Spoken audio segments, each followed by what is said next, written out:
Good evening, everyone. It's high school game day live from Odis Spencer Stadium. We got a semifinal of all semifinals. We got Carver taking on Appling County. We got Richard Holdridge, and I had to pull him out, the legend himself, DJ Jones, out here in the call. DJ, what is up, my man? Thank you so much for joining us. Glad to be here, man.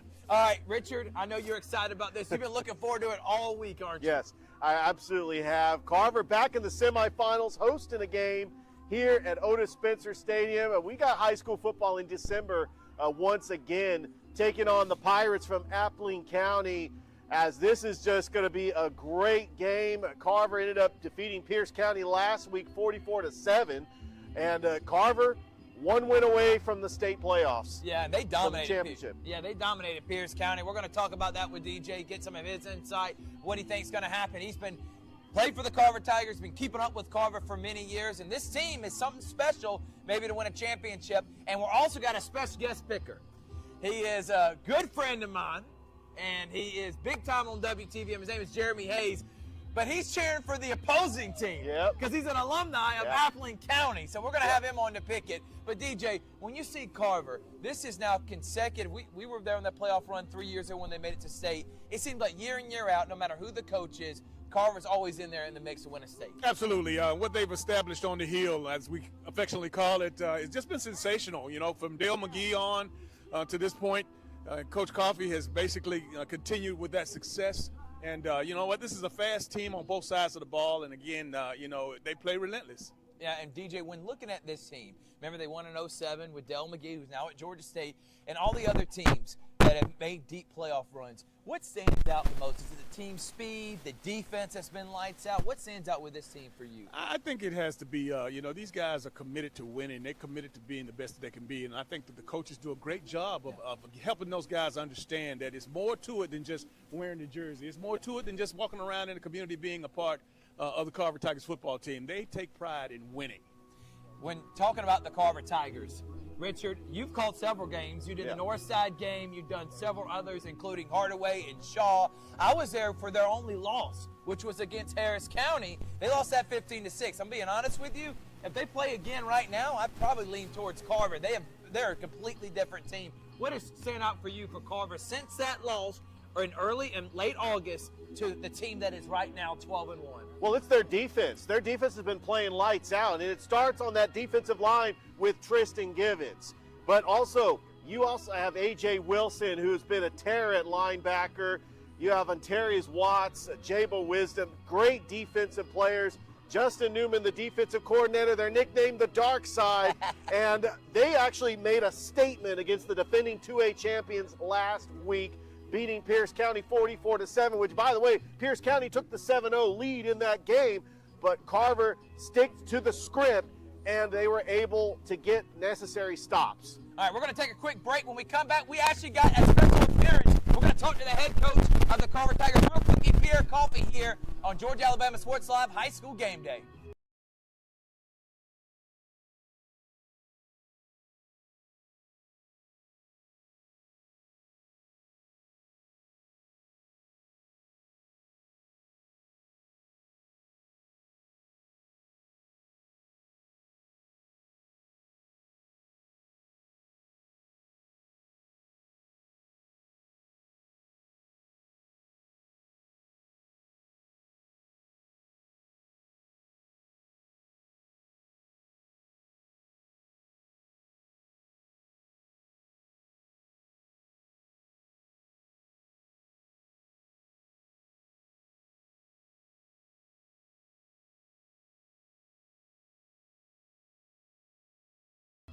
It's high school game day live from the GHSA 2A semifinal. The Carver Tigers are one away from winning and playing for a state championship. And I am with head coach Pierre Coffey. Coach, thank you so much for your time, man. Absolutely. I always appreciate it, man.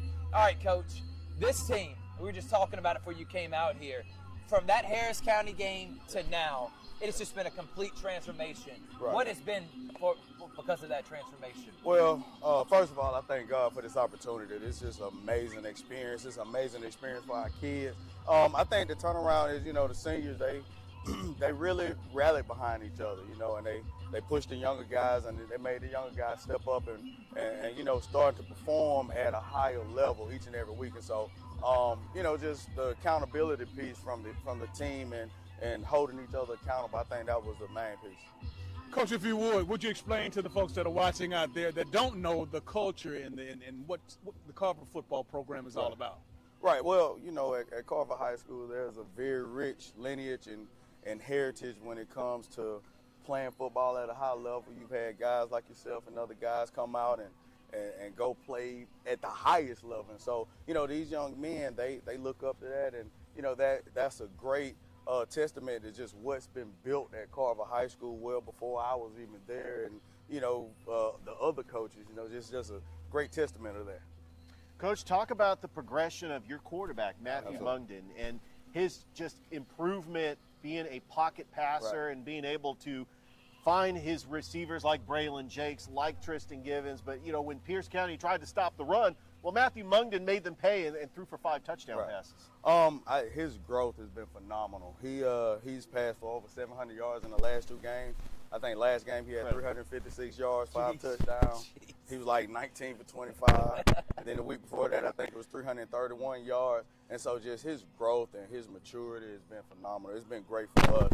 He stepped up and played a, major role in, our success and what we are now. So, we expect big things out of him. And the best thing about it, he's just a junior. So, he'll get even better next year. So, and during the offseason. So, he's been great for us. Coach, I got a final question. What does your team need to do to come up victorious against a really good Appling County? Do you rely on Justin Newman and that dark side defense? Is it Mungden playing elite? What do you need to see from your team to come up victorious? Like I tell them, at this point everybody's good, and you got to play a complete game. I need to see a perfect game in all facets.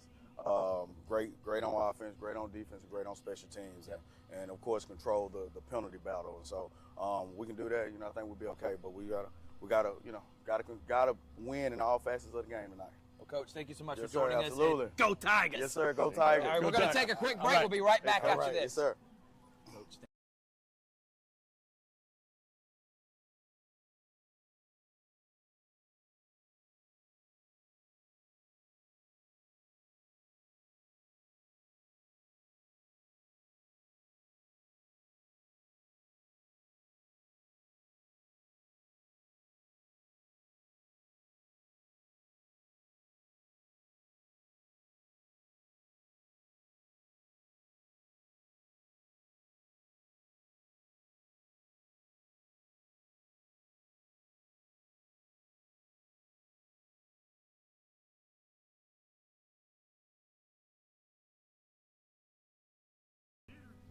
Welcome back to High School Game Day, presented by Glenn Smith Chevrolet GMC, Gordy Eye Care, and of course Pepsi. Normally I call him my brother from another mother, but this time he is on the opposing side because he's an alumni of Appling County. His name is Jeremy Hayes. Jeremy, thank you so much for joining us, He didn't want to sit by me. I put him on the very end, man. But Jeremy, go ahead and kind of introduce the audience that don't know about Appling County. You've seen him play a few times. What are we in store for tonight with them? I tell you like this. You talking about good country football. That's what this team is. Speed, size, fast. They may not look good to you to the eye, but to make it to the Final Four, everybody's good. I think we all can attest to that. Yeah. You get to the Final Four, everybody's good, right? So, anyway, I think it'll be a fun one night. It should be physical. I think we all, want a physical game, but Carver's good, but don't sleep on them Pirates. Yeah, Jeremy, these two teams have common opponents. Appling County was able to beat Pierce County. They're 10-3, but that's very deceiving because they lost to one of the top teams in Florida in D-Land, and they also lost to Fitzgerald, and we know how good the Purple Hurricane are down at Fitzgerald. Right. There was moments. When you talk about the common opponent in Pierce County, the Pierce County that came up there last week, whether you want to believe it or not, wasn't the same Pierce County that Appling played for the region title. Pierce was without a couple of players. I know people say it's excuses, but it is what's happened. Pierce County is a really good football team. But if you're basing off that, then you got it wrong. I think the two teams that are on the field tonight, that's what it should be about. That's what it's going to be about here at 7 o'clock. Fitzgerald's always in the conversation for a final run. That was a makeup game for the Hurricane, so take what you want. But Fitzgerald's really good, and D-Land is a 7A school in Florida. Jeez. Wow. So Appling played a pretty tough schedule. If you go back and look it up, they had one of the toughest schedules in the state. Now, if I remember right, it was 2 or 3. So That says enough in itself. They're going to get another tough opponent tonight, and it should be a good game. Jeremy, if you would, for the sake of the viewers out there, would you let everybody know where the hell Appling County, Baxley, Georgia is? All right. I got the pleasure of telling y'all what my team, what my city is. Baxley, Georgia. I think everybody that's watching this live, you cook with Vidalia onions. So if you know what Vidalia, Georgia is, Appling County is right south of it. If you've been out to the swamp in Waycross, Georgia, Appling County is 2 counties north. If you go to Savannah, which everybody loves historic Savannah, we're about an hour and a half to the west of Savannah. So we down there, throw a dart somewhere down in the southeast corner. You may hit it. Ottawa River's there, the nuclear plant's there. It's the best city on earth. Trust me. You also made mention, we talked prior to the show about the speed, the team speed. You said they have several guys I want to say it's 13 guys that's over 20 and a half miles an hour. So that's better than 640 for you guys who don't understand that. Appling County, listen, I'm a track product. Appling County is a speed county. You'll see it tonight. DJ, I got to ask you this question. When talking about Matthew Mungan, in that game against Harris County, keep bringing it up because it was the only loss for Carver. You just saw a quarterback that was trying to find himself. You as at the quarterback position, what does it mean to have a coach like Pierre Coffey, you and Wallace Davis that believed in you and instilled that confidence in you to shake off the rust, and now you're seeing one of the best quarterbacks in the state because of his coach believing in him? Well, you hear it at every level. You need reps. You need a quarterback needs to, especially more so than anybody, he needs to have an opportunity to really play the game. And again, not just play the game just to be playing. He needs to understand and when it's down, he needs to know that the coaches are with him. And that's what Mungan has happened to him because he's basically developed. He's playing at an all-star status right now, but he has some explosive weapons. Castlin in the backfield, and of course Braylon Jakes out wide. I mean, you look around, he has some weapons, and again, he's a weapon. And you talk about weapons, I got to let you mention what we got coming up next Thursday, the ultimate awards luncheon around this area, DJ. Absolutely. It'll be our Sports Vision 17th annual high school football and middle school football awards luncheon. And again, we'll honor over 100 of the top high school, middle school coaches and players. And of course, from East Alabama, West Central Georgia, just a tremendous opportunity. 17, and I was just going over with our producer today. It might be 18. I might be off. He missed the year because gave him a list of all the speakers that we've had over the year. He says, DJ, Jeremiah will be 18. Jeez. Jeremiah Castile is our featured speaker. He's, of course, the team chaplain for the University of Alabama, one of the greatest football players to come out of not only Central but the Chattahoochee Valley. Yep. And, of course, 20-year plus he's been the chaplain with the University of Alabama. Looking forward to him setting the room on fire. I can't wait to be there. As always, allow me to be a big part of it. For Sports Vision, as I have for these last 5 years, man, I know you're excited about being there. Jeremy, we hope you're in attendance, too. It's going to be a lot of fun. And we got to throw out, too, flag football is going to be in attendance. We got Central, national champion and state. Yes. Spiccioli, 3-time state champion. He was a coach for 2 of those. Yes. And then we hopefully maybe get Columbus and Harris County here in these next couple of weeks. Yeah, they're both in the quarterfinals. Harris County ended up beating Hebron Christian in probably one of the most exciting games you'll ever see. Cricket Great calling. call last night. Back in the end zone, 12-6. Harris County was down 6-0 with 2 minutes to go. Yeah, in 2 minutes, They would. it's a running clock. So you've got to score a touchdown quick, get the ball back and score another touchdown. We actually thought the game was going to go to overtime. And then how about Columbus? On the road, beating Mary Persons and beating Mount Vernon to make it to the quarterfinals. And guess what? Because Farrell lost, they are hosting the quarterfinal at Kinnett Stadium on Monday. We were talking about Mungan getting the reps and developing into the quality quarterback. Man, I'm seeing you now starting to be more animated. You've been around this guy. When you talk, you got to throw it in there. DJ looked at me when I brought it in like, where did that voice come from? But Jeremy, I got to ask though, before we talk about who's going to win this game and flag football in this area, you've been a big part in it. You've seen the growth. It has been phenomenal. This is a hotbed. We got a lot of talented teams, Jeremy. I tell you, man, it's not talked about enough, if you want my honest opinion. And it's not really even just the Columbus area. I could talk all day about the Columbus area, but the sport in general across the states that are doing it, it's a wonderful opportunity. I don't think it's talked about enough. Some of these girls, man, I tell you, Central at times look better than the boys team. I know you'll probably be mad I say that, but I mean, the way they run them routes, man, you'll be surprised. If you ain't had an opportunity to check out flag football, please do so. I promise you won't regret it. Columbus High is great. Harris County is great. Pacelli, Central. Right here, you don't got to go far to watch some good flag football. Richard, on Wednesday, we saw Central come up short against Thompson. It's like the Cleveland Golden State NBA Finals. Like Clemson, Alabama. Play in it Clemson, Alabama. They're going to play in it every year. Andrew Alford comes up short, but a phenomenal career for him. What's your thoughts on the game? It was a great game. I was watching it. Central took the ball down the field and scored the first touchdown. They were up 7-0, but Thompson got the breaks. They got a big turnover. Dalen Upshaw fumbled, and Thompson was able to score a touchdown. He was 21-7 at the half. When Central was driving down the field, they had 2 long drives. One, they went for it on 4th down. Thompson just brought the pressure, and there was nobody open, and Andrew Alford just threw it away in the back of the end zone. And it's a great season for Central. They were road warriors. To beat James Clemens on the road and to be able to host Vestavia Hills and beat a very good Hoover team to get to the state championship. We knew how good Thompson was because they beat Auburn at Auburn 34-21 convincingly, and they were undefeated. So Thompson, this is the standard in Alabama. 5 championships in the last 6 years.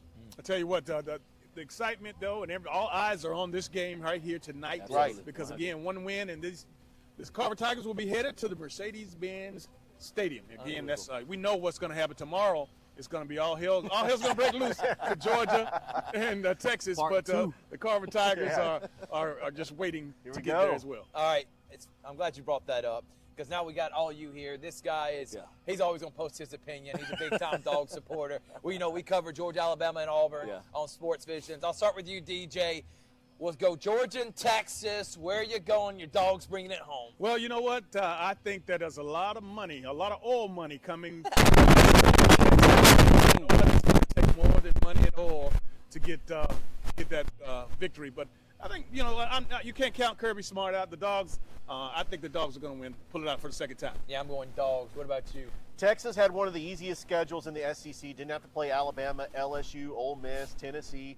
I think that Texas, they had some close games, including the Vanderbilt. I think it's going to be a lot closer than 30-15, but this is practically a home game for Georgia, even though I think Texas fans will travel, and you'll probably see a 50-50 split of the fans at the Mercedes-Benz Stadium. But I got Georgia in a close one. Jeremy. Do I got to be Pat McAfee up here? Come on. I got to get animated up here. It's hard to beat the team twice. I think that's common saying across the board. It's hard to beat the team twice. Texas got a big recruit out of the state of Georgia today. Justice Terry from Manchester. I want to shout him out. He committed to Texas today. He signed with Texas rather today with his signing. So Texas is feeling great. There's no way I'm not gonna pick my dog. Come on now, you know you were setting us up for that. You always say Georgia. Nah, Georgia. I think Georgia. I think close. I think finally we're gonna really get a good defensive game because Texas defense has picked it up since the last time that Georgia actually played them. And I think Georgia's defense is ready to go too. I think it's close, and I think it's low scoring too. The lights are bright. The stars come out at night, and we got some stars that are going to be on this field here coming up in over an hour. We got Appling County. We got Carver. I'm going to start with the Appling County alumni. Are you going Carver? Is you going with your heart, your head? Where you going, Jeremy Hayes? Carver is a really good football team. Again, I said it earlier. You don't make it this far by accident. All right. Carver has speed. The quarterback is fantastic, and they quick on the outside. It's time for the country boys to come alive. Appling County has got to get over the hump. We've been to the Final Four 3 of the past 4 years, and I mean we done played some tough teams. It'll be tough tonight, but I think this is the year that they get over the hump. I'm taking Appling County, and I'm taking them in a close one. I love it. He's a hidden talent, too. Not just a hidden gym, hidden talent. This guy setting us for the wing dang doodle, DJ. Richard, where you going? Carver went to the state championship in 2021 as a 4A school and lost to Benedictine. Yes, they did. 3A, they lose to Oconee County as a 3A school in the quarterfinals. Last season, they lose to Savannah Christian right here at this stadium in the semifinals. Yep. Well, guess what? Savannah Christian's a private school that's playing in the private bracket. Yeah. So Carver, And who's also- been here before, taking on a very good Appling County that I saw them beat Callaway at Callaway Stadium a couple years ago. I know they're due to try to get here, but like the announcer said on the broadcast for Pierce County last week, that Carver's not a 2A school. I mean, they're playing in 2A, but they have played at top level competition. They're not afraid to play anybody, and Carver knows this home crowd. They're going to feed off the home crowd. The defense is going to play lights out, and Matthew Mungden is going to make plays. I got Carver in a little bit closer game than 44-7, but I think Carver wins this game and goes to the Mercedes-Benz next week on the 17th. You talk about country football, but this is one of the hardest hitting teams in Carver. So is Appling County. I expect this to be one of the hardest hitting games we've seen all year long. You talk about some pad thumping. We're going to be hearing it here tonight. But come on, man. Are you kidding me? I'm going Pierre Coffee, and the Carver Tigers going to win it. DJ, what do you got? Well, the fact of the matter is that, Appling County is a good team coming in here, and I respect everything about them. However, we do know for the last several rounds, Carver has averaged 47 points on offense and only given up 7. They have. I think that Pirates are going to get ass whooping tonight. I love it, DJ. You can listen to me and DJ on Sports Visions every Monday and Thursday, 4 to 6 p.m., 92.1 Smooth R&B. And come out to Odis Spencer. This is a cry to everyone in the community, DJ. Come out here, pack the house, and cheer on your Carver Tigers. I want to say thank you to Jeremy Hayes, DJ Jones, Richard Holdridge. Good night, everyone, and we hope the Carver Tigers take down Appling County. It's high school game day on Georgia Alabama Sports Live.